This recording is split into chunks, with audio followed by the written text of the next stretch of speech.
she was using it, and I figured out how to change the back from my computer. I forget it until every Sunday I see that. Okay, well, good morning, everyone. Welcome to GNH, our Zoom version. For those of you who may not know, I understand that we have some visitors today. I welcome anyone who is visiting with us today. It's always great to have some new voices and new faces to join us. So today, let's see, I'm sorry I'm a little off today. I had kind of a really busy day yesterday. I had to travel to a funeral out of town. So if we look at some of the announcements that we have, probably the biggest thing I want to remind you about is to take a look at your announcement sheet for next weekend, because as you see, I'm trying to find it. Where are we? Next Saturday is the luau. So our annual auction, but this year is our first opportunity to do an online auction. So we try to make this positive, an opportunity to do something different. So be sure to take a look at the information in the announcements that you received in your email. There's a new process, so you'll want to look at that before you join us on Saturday. As far as people to keep in your thoughts, there's a list here. Mel has undergone some surgery and he's doing well. Phyllis, Mary Lou, and they both are recovering from some health challenges, and I'm sure they would love hearing from some of you. The other thing I need to let you know is next week we were going to have a joint service with Heritage, and because of the recent death of Ruth Bader Ginsburg, the topic for next Sunday has been changed, and it's going to be more like an open forum. We received an email from Heritage yesterday, and what I can do is I can have Adrian forward that email out to everyone. So just be aware that that service will be different than the original plan. Let's see, and I'm trying to find if there's anything else. I think we're still collecting folders. In deference to Justice Ginsburg, I thought maybe we all could just take a moment for silence this morning, just to send up positive energy, some positive thoughts for her, for her family, and for our country. So perhaps we could spend just a minute in silence for her. So.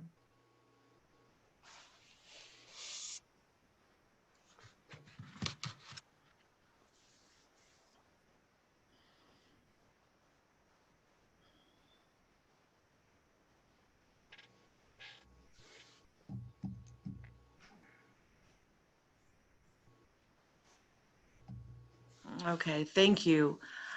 Today our service is going to be run by, Ann McCracken is going to be our guest speaker, and she has she's put together a wonderful service today with a wonderful Irish theme, which I think is really great. I love Ireland. One of the places I want to see someday. we're going to go ahead and then get started. There's a nice quote here at the beginning of our service. How you see and what you see determine how and who you will be, by John O'Donohue. That's a really good one to chew on for the day. Okay, we're going to have the chalice lit today by Maya Knights. That is Ann's granddaughter, who lives in Columbus. We have, I believe, a video to share. So can we cue that up?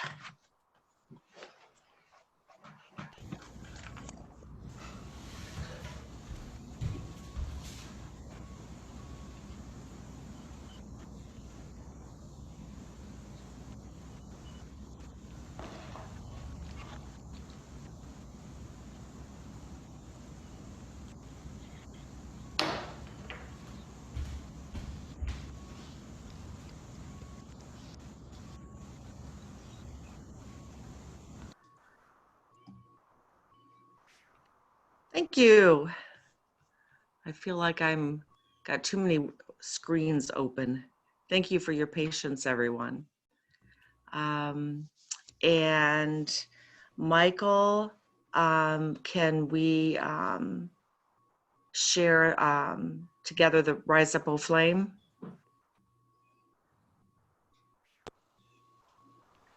Rise up, O flame, by thy light glowing, show to us beauty, vision, and joy. Rise up, O flame, by thy light glowing, show to us beauty, vision, and joy. That's great, thank you. And next we're gonna sing together, Blooming Heather. Again, it is, it is an Irish song. Again, the theme is gonna be great today. I guess I should have worn green in honor of that instead of purple. During this song, the prelude, it's a time to open our hearts and our minds, kind of clear the clutter, help us kind of focus on being present and preparing ourselves for a wonderful service this morning. I would read that we can drop a prayer stone in our bowl of water, but we are not together, but perhaps, well, we're not together with the bowl of water, but perhaps you have a bowl of water at home you'd like to drop a stone in, or a figurative stone in a figurative bowl of water. So why don't we go ahead and start our Blooming Heather.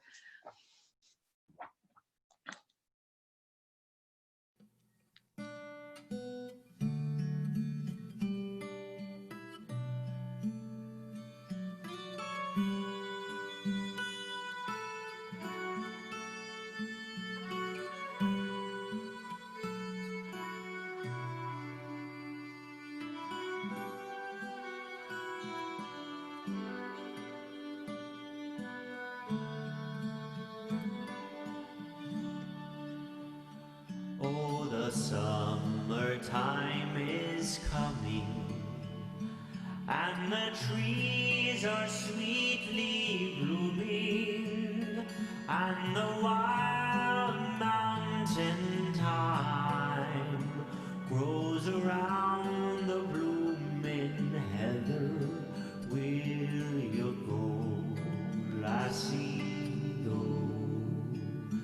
And we'll all go together to pluck wild mountain thyme all around the blooming heather. Will you go, lassie, go? I will build, my love, a tower near yon pure crystal fountain, and on it I will build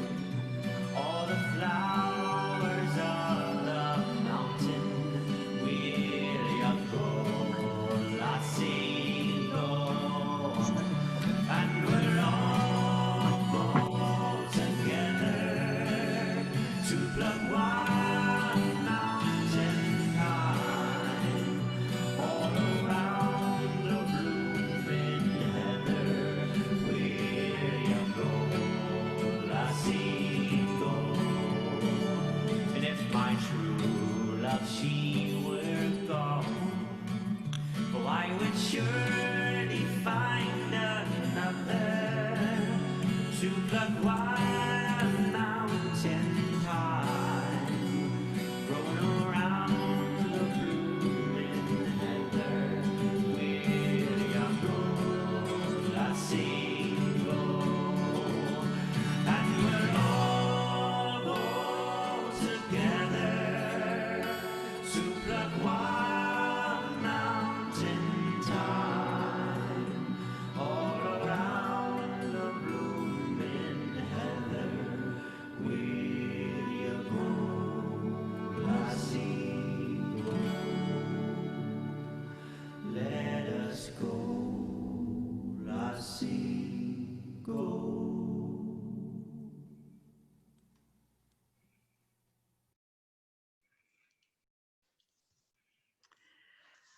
Thank you. That was, I love Irish music. There's something, I think, I must have a little bit of Irish blood in me, I think. Definitely have English, and I just recently learned I've got a little bit of German in me too. So, so let's move on. Anne's going to take over from here. So, Anne, Okay. you're These on. opening words are by John O'Donohue. It's from a book, To Bless the Space Between Us. It is, the name of the selection is To Come Home to Yourself. May all that is unforgiven in you be released. May your fears yield their deepest tranquilities. May all that is unlived in you blossom into a future graced with love.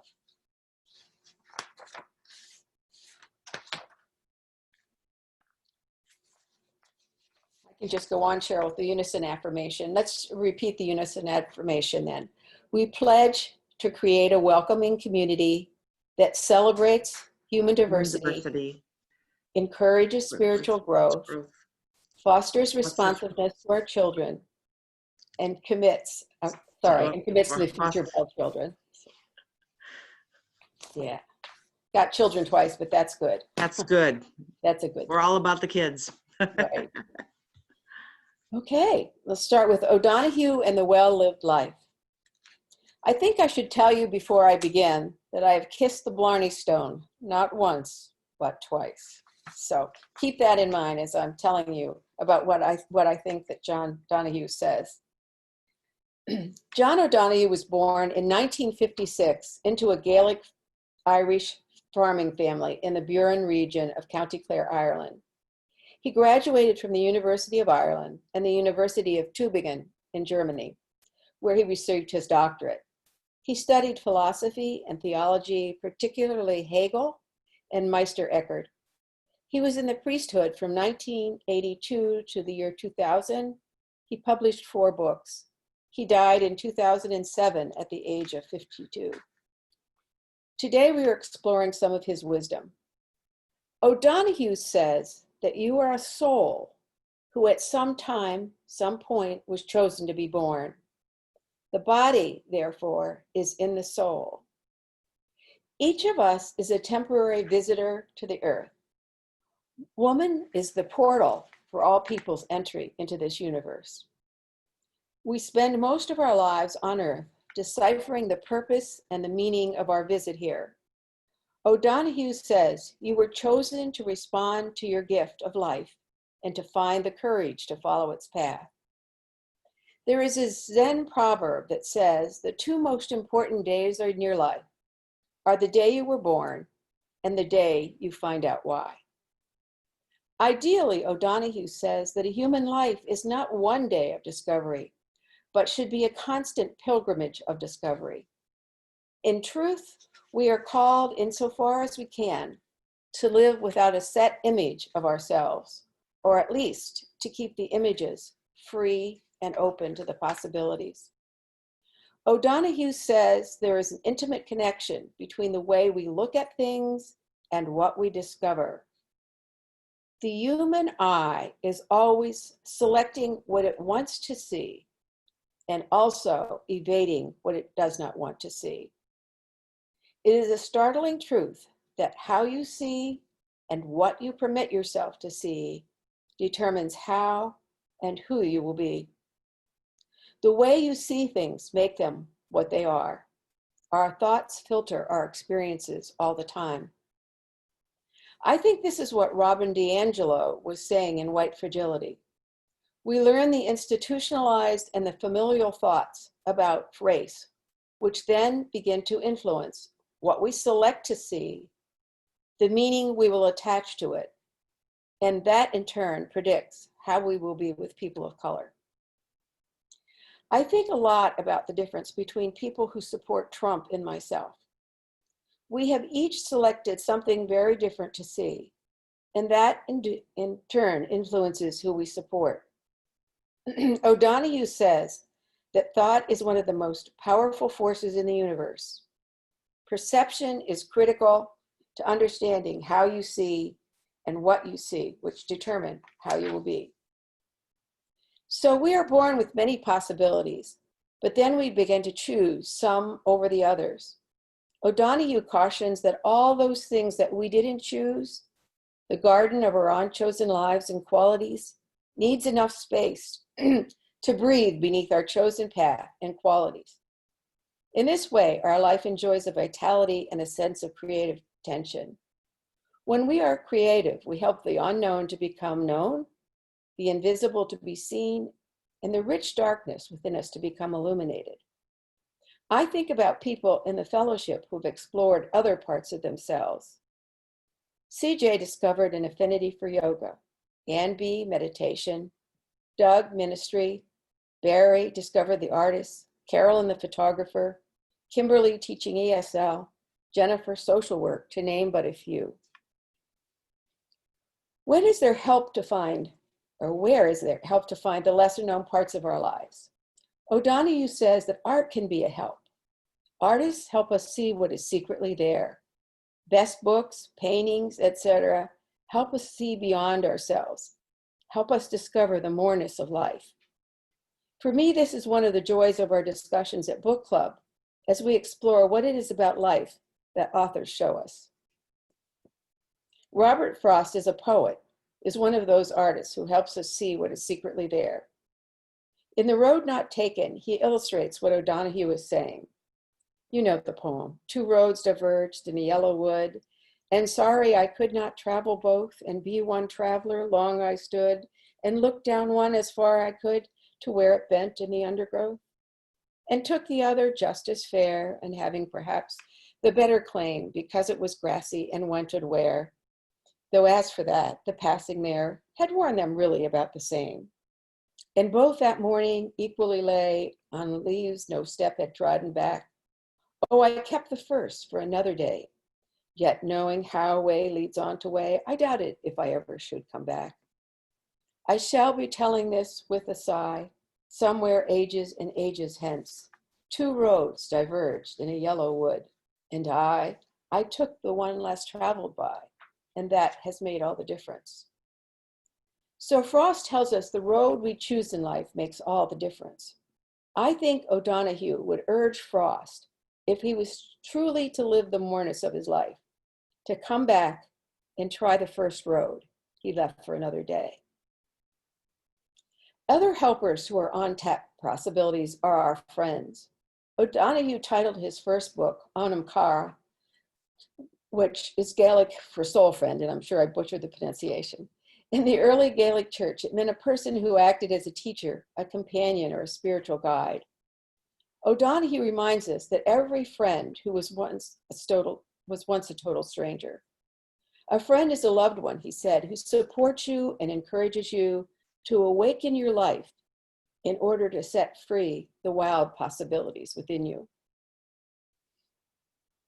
The sense of encouragement you feel from a friend is not simply words or gestures. It is rather their whole presence enfolding you and helping you find the concealed door to all the possibles within yourself. Friends support us when we explore the less familiar parts of ourselves. True listening brings us in touch, even with that which is unsaid and unknowable. When you are understood, you are at home, no matter where you are physically. For the first third of my life, I was a member of the Catholic Church. In the church, we believe that the bread and wine are transfigured by the priest to the body and blood of Christ.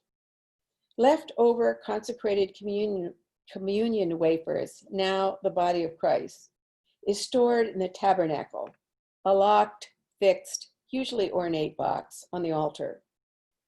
When I think about us, I like to visualize a tabernacle inside people, a place where they store all the possibles. In their lives, a friend with love and trust and belief in us helps us unlock that door and look at what is inside and risk being. Well, artists help us to see. Friends help us with the courage to be. The idea of a human life being housed in a body is fascinating. For instance, when people come to visit your home, they come bodily, and they are bringing all their inner worlds, their experiences and memories, all their possibilities, their tabernacle, into your house through the vehicle of their bodies. When the visit is over, their bodies stand up and walk out and carry this inner world away. O'Donoghue tells us that everyone who comes into your house brings the gift of themselves in their entirety, and they leave with a blessing from the entirety of you. Now, what happens if we stay stuck, if we do not look at the possibilities, if we never come back to Frost's first road?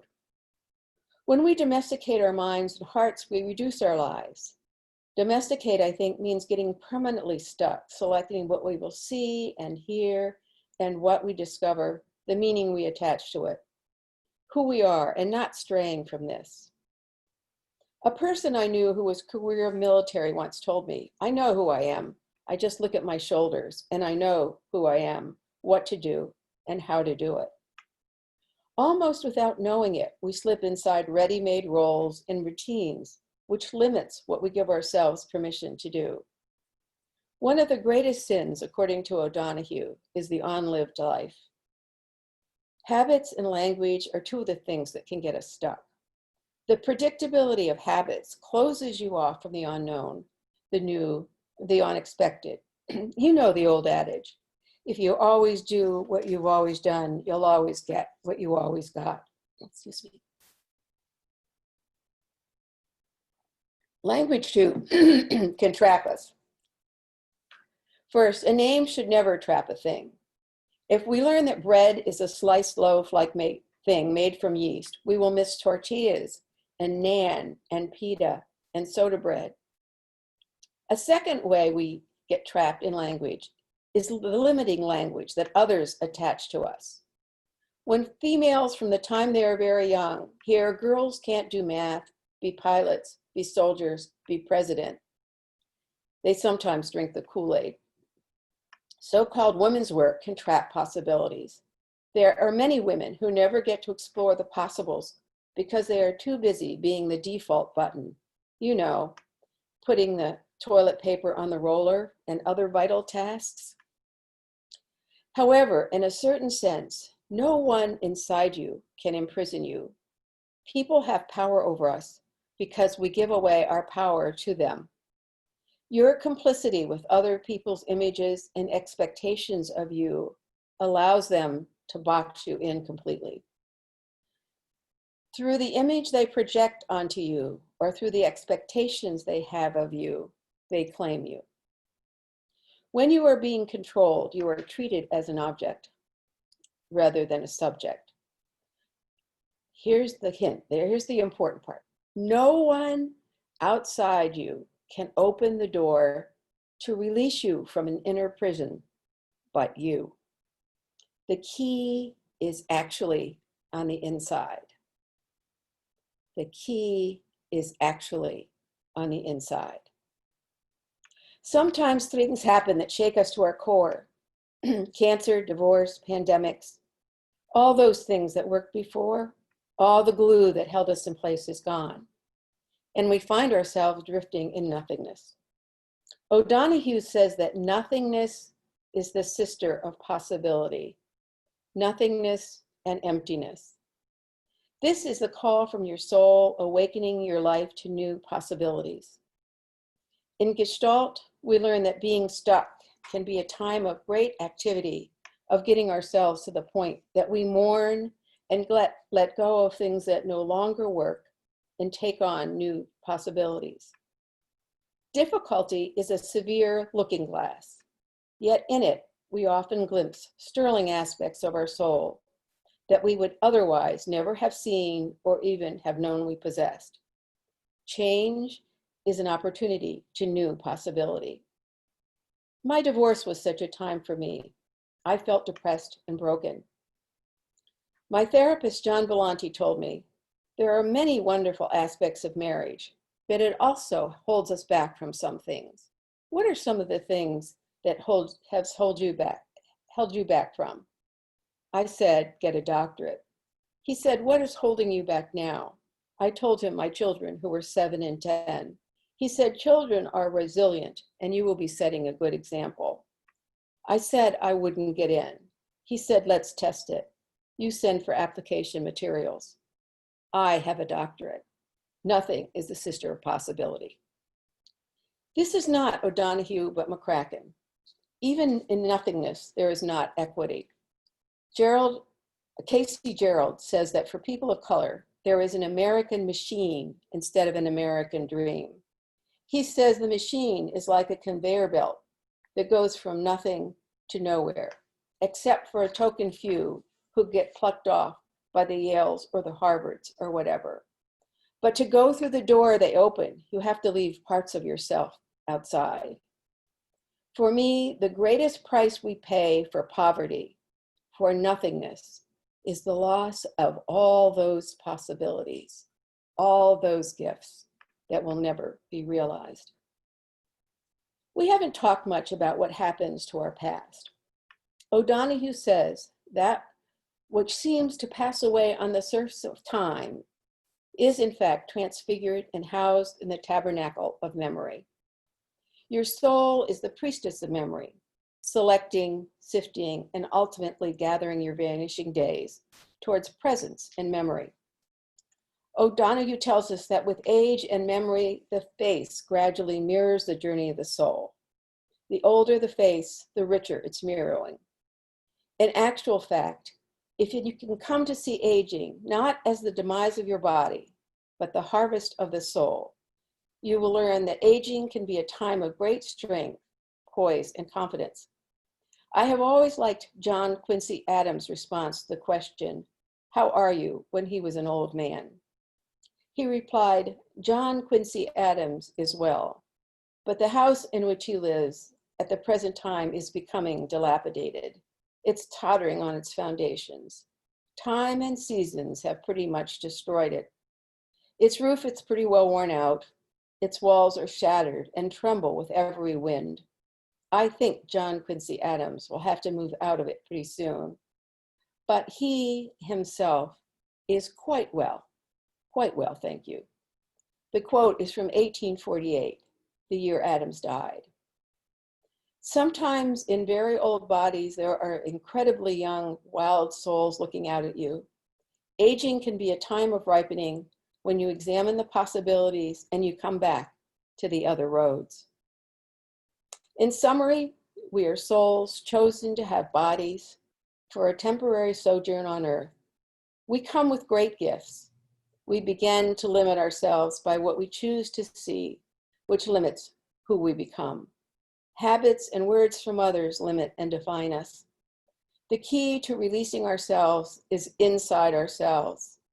We all have times of nothingness that reacquaint us with the many possibilities, the gifts with which we were born. We have artists who help us see and friends who will help us find the courage to be. We hold sacred our memories. I try to walk every morning on the trail that goes through Wyoming along the Mill Creek. I often see the people walking.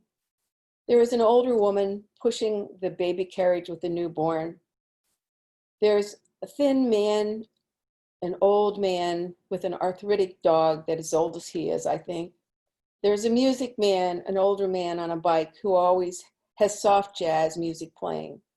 There is a very tall, basketball tall, thin woman. She wears long skirts and a blouse and a fanny pack. A part of the trail takes me through a woodland. One morning I was walking and I saw suspended between two bushes a gold CD. On closer examination, it was the sun shining through the trees, reflecting from a spider's web. A tiny, no bigger than a pencil eraser black spider was very busy weaving the circular threads on the web. The sun shining on the precise, completed 1/4 of the outermost threads of what made the web look like a disc. As I continued my walk, I thought about the spider, how its tiny body could hold the yards of liquid silk to create the web. I thought about the courage when the spider lets out that first length of thread, waiting for a breeze, letting go to sail into the unknown. In the spirit of John O'Donohue, I thought about the potential in each of us. I thought about the courage it takes for us to let go of the familiar habits and stereotypes of ourselves and to sail into all that is possible in our souls. I wish you courage on this journey. I wish you clear eyes and the breeze of friendship and art. I wish you memories of love and of struggle into deeper meaning. I wish that you shall be all that you can be. I wish for you the life well lived. Namaste.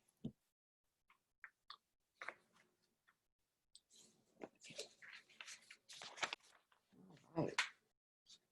That's it. Thank you very much, Anne. If you all wouldn't mind indulging me for just a moment, many of you know that I quit my job last November, and I have been in kind of I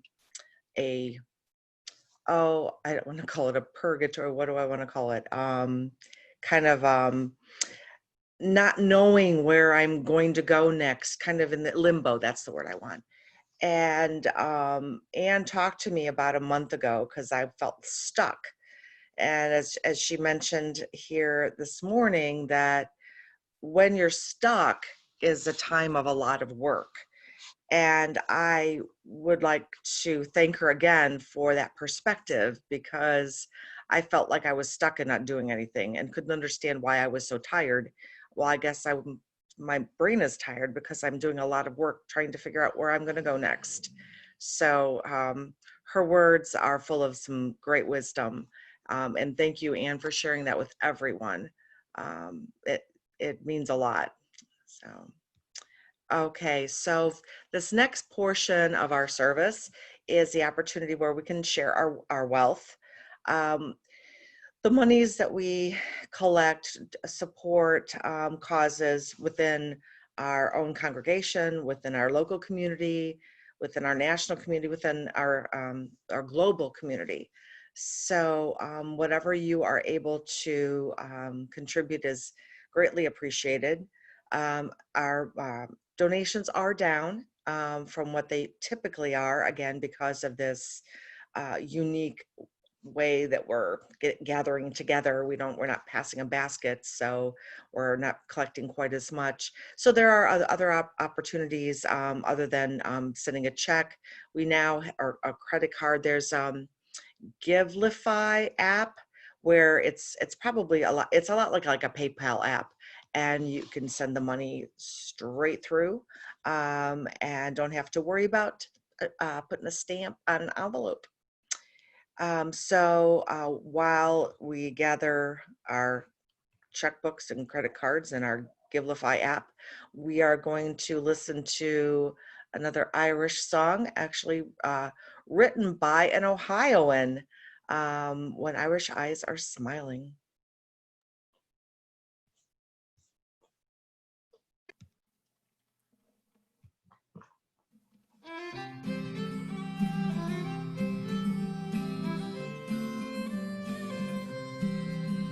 There's a fear in your eye, and I'm wondering why. For before and never should be there at all.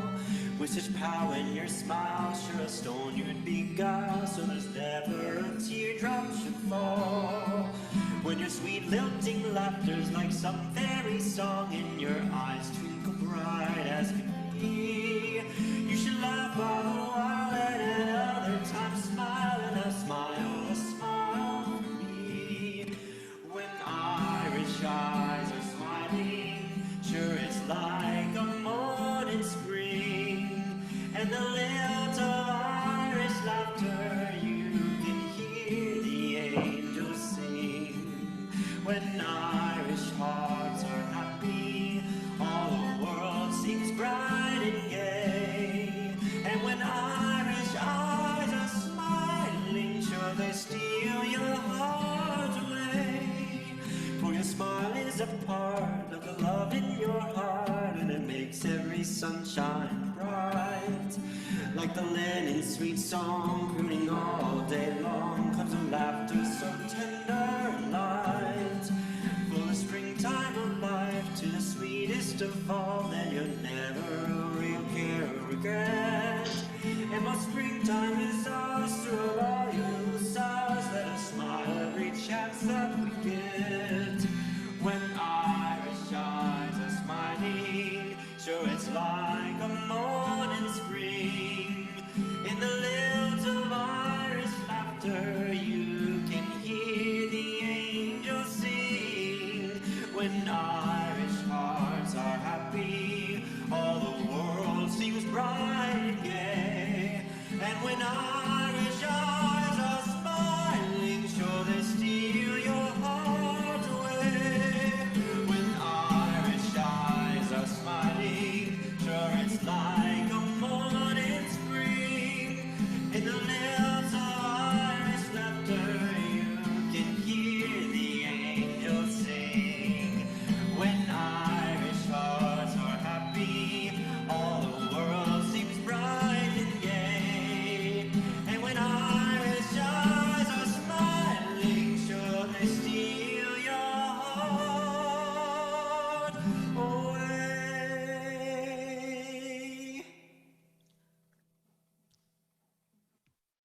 That was great.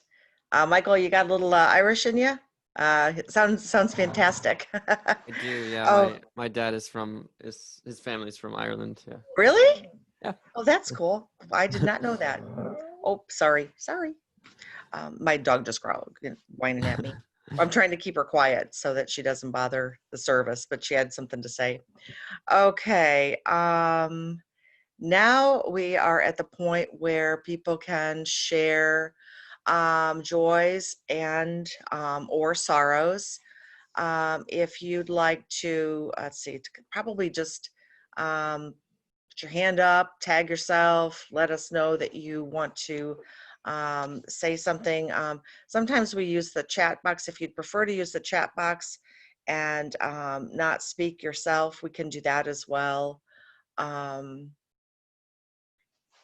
So sometimes it works if you just wave and Betsy's waving her hand. Hi. I know you've all had a bad week with the death of Ruth Bader Ginsburg and all that's going on right now with coronavirus and Black Lives Matter and the election and everything. My week has been especially bad because I lost a very good friend of mine who was, like Anne said, she was very different from me, but she made me look at myself and things differently, which I really value. So it was a great loss to me. I attended her visitation yesterday, and then right after that, I got an email from another friend, former neighbor, who is seriously ill and in the hospital. So it just seems like things are piling up. But besides that, many of you probably remember or might remember, if you belong to Northern Hills Fellowship, Marty and Valerie Chandler. Their son Wes died this month, and he was He knew my son. He worked with my son for a couple of years, and that's an especially sad loss because he was young, really young. So I want you to keep his family in your hearts and thoughts. Thank you. Thank you, Betsy. See Debbie Palmisano. Hi. I have a joy and a sorrow, really. It's both at the same time. My, I'm going to get a little teary. My dear Aunt Florence died actually a week ago, Friday, but her funeral was Wednesday this week. And she died at the ripe old age of 106. Wow. And her death was anticipated and really hoped for. She just died of old age. She didn't have COVID, but COVID really did her in because she was an amazing extrovert and really loved life and really loved people. And of course, with COVID, she couldn't see anybody, and her family were very attentive, including myself and my sisters, but not to the degree that her daughter and her sons were attentive to her. And every Sunday, they either brought her to my cousin's home for dinner with my cousin has 4 sons, and they have, I don't know how many children, for dinner on Sunday, or the other Sunday, she went to the casino. So when I knew she was dying, and when my cousin sent the text, I cried like a baby. And yet she leaves such a legacy of joy that I am going to try to emulate. So it's both a joy and a sorrow. Thanks, Debbie.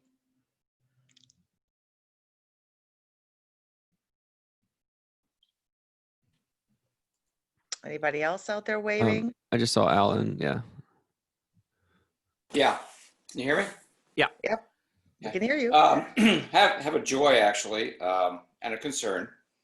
My mother, who is 95 going on 96, is living in a retirement community.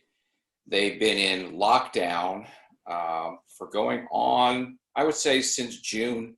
They've been in their apartment lockdown in their retirement community because every now and then they come up with someone who's COVID positive. And so they can't even leave their apartments. Well, 18 days ago, my mother was tested as COVID positive, and she survived. And so we're very pleased with that. Luckily, it was not a bad time for her with COVID, except for a cough. So she survived that, and we're pleased with that. But we are concerned about her mental health because you can just be locked in a 2-room apartment for so long. But we spoke with her this morning, and her spirits are getting up there. So she's going to do all right, and she's stubborn enough to be with us for at least another 5 years. That's what we tell her. And but that's what's happening with her. We're very pleased that she's still with us. Thank you for sharing. Anybody else out there waving that you see? Laura R. Hi, good morning, everybody. Good morning. I have, I guess, 2 joys.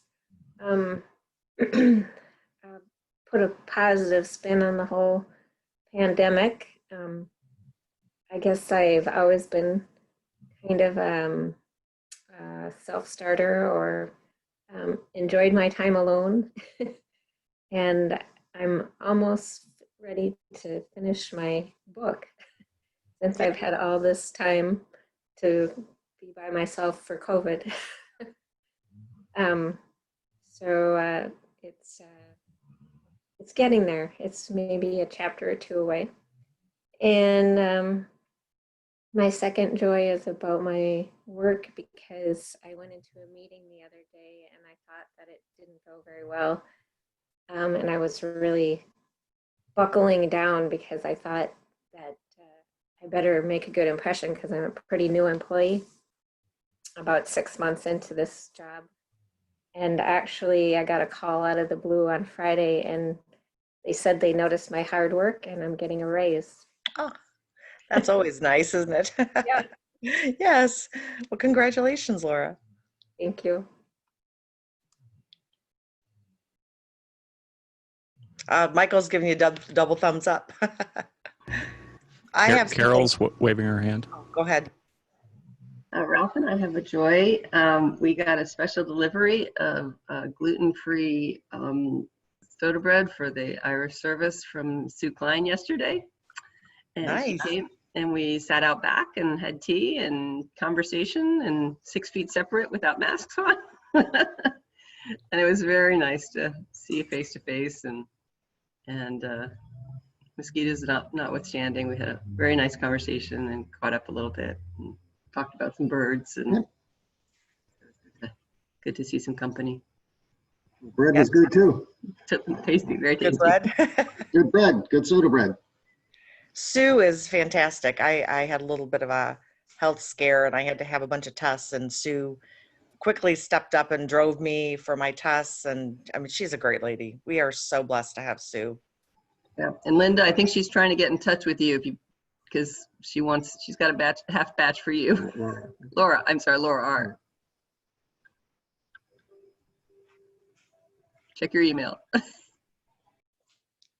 I have a couple things real quick to share. Yesterday, I think most of you know that my nephew-in-law passed away about 4 or 5 weeks ago from COVID. He was 38. I drove up to Defiance yesterday. They had his service yesterday. It was sad, as you can imagine, but he had such a quirky, weird sense of humor, and they were looking to he was cremated for an urn, and he was a huge Deadpool fan, huge, and just to buy an urn is like $250. And what is an urn? It's like a cookie jar. So I actually bought like a cookie jar, and Logan, my pseudo daughter, who's an artist, painted on the front of it a Deadpool image that my niece had picked out, and that's what they had for the urn. A cookie jar with Deadpool on it, and that was so Sebastian. It was perfect. Now I'm getting kind of shivers, but it was a homemade thing, and it was sweet. And the other thing, this was, seems, for those of you who are dog lovers, you'll understand. My youngest son got a puppy, and she is Millicent. She's Millicent the Magnificent. She was covered in fleas and full of worms and underweight, and started doing really well. And then they found out she had parvo, and they really didn't think she was going to make it, but she did, and she's home and doing really well. So that was a week of some real fear, because they had put all their heart in this puppy, but she's doing really well. And then I had a little bit of a some health concerns, but they're turning out, the tests turned out normal. I'm really badly anemic, but we haven't quite figured out why. But it just means more iron and more steak, I guess. So that's all.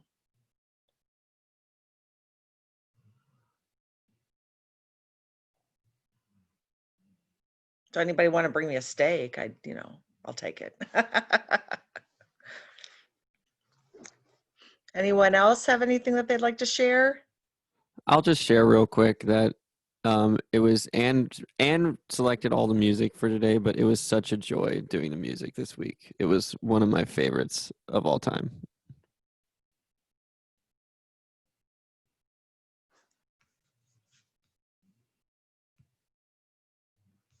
Oh, who is Deadpool? Yeah. I guess I should have. Yeah. Deadpool. It was a very, very sarcastic comic book Marvel character.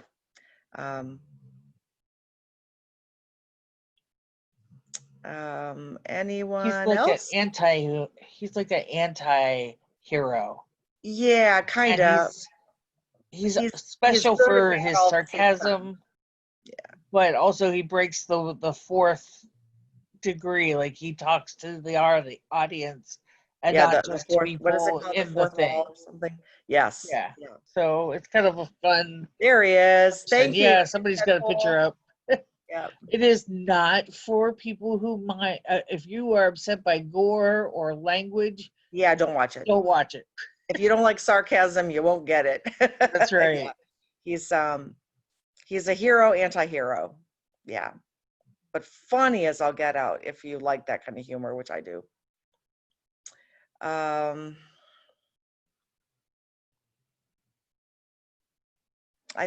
Is anything else?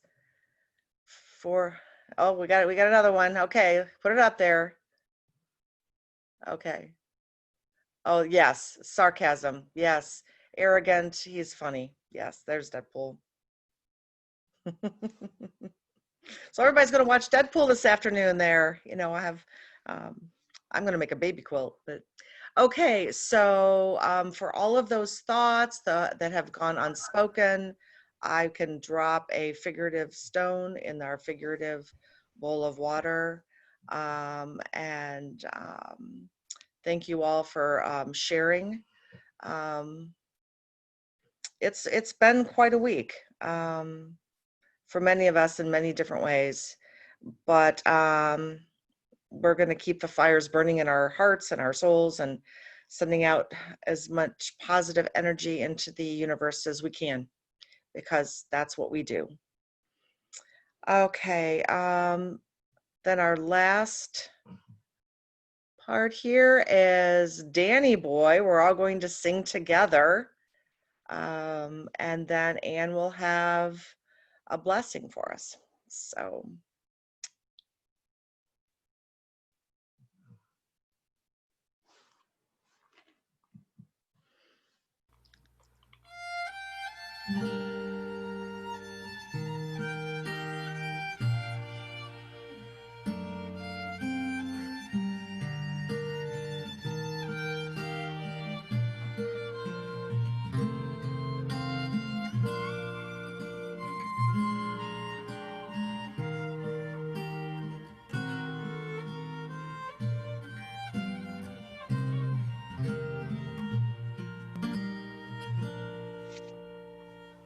Oh, Danny boy, the pipes are calling from glen to glen and down a mountainside. The summer's gone and all the roses falling. It's you must go and I must bide. But come ye back when summer's in the meadow. Oh, when the valley's hushed and white with snow. It's I'll be here in sunshine or in shadow. Oh, Danny boy, I love you so. But when ye come and all the flowers are dying, if I am dead, as dead I well may be, you'll come and find the place where I am lying, and kneel and say in Ave there for me. And I shall hear those soft dews tread above me, and all my grave will warmer, sweeter be. For you will bend and tell me that you love me, and I shall sleep in peace until you come to me. And I shall sleep in peace until you come to me.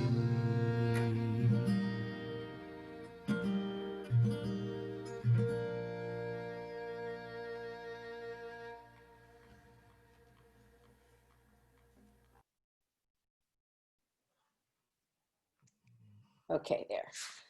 Okay. I'm gonna interrupt or wait. Let's see, hold on. I gotta share something really quick. Okay. Here we go. There's the puppy. All right. Millie. Looks like a Millie. Yep, Millicent. So I had to share that. I have my first grand dog, what am I gonna do? Right. It's a great dog. Okay, this is the blessing for the new year by John O'Donohue from his book, To Bless the Space Between Us. On the day when the weight deadens on your shoulders and you stumble, may the clay dance to balance you. And when your eyes freeze behind the gray window and the ghost of loss gets into you, may a flock of colors, indigo, red, green, and azure blue, come to awaken you, a meadow of delight. And when the canvas frays in the crack of thought and a stain of the ocean blackens beneath you, may there come across the waters a path of yellow moonbeam to bring you safely home. May the nourishment of the earth be yours. May the clarity of light be yours. May the fluency of the ocean be yours. And so may a slow wind work these words of love around you, an invisible cloak to mind your life. That concludes our service today. Please stay online if you'd like to join for social time. Share your Irish bread stories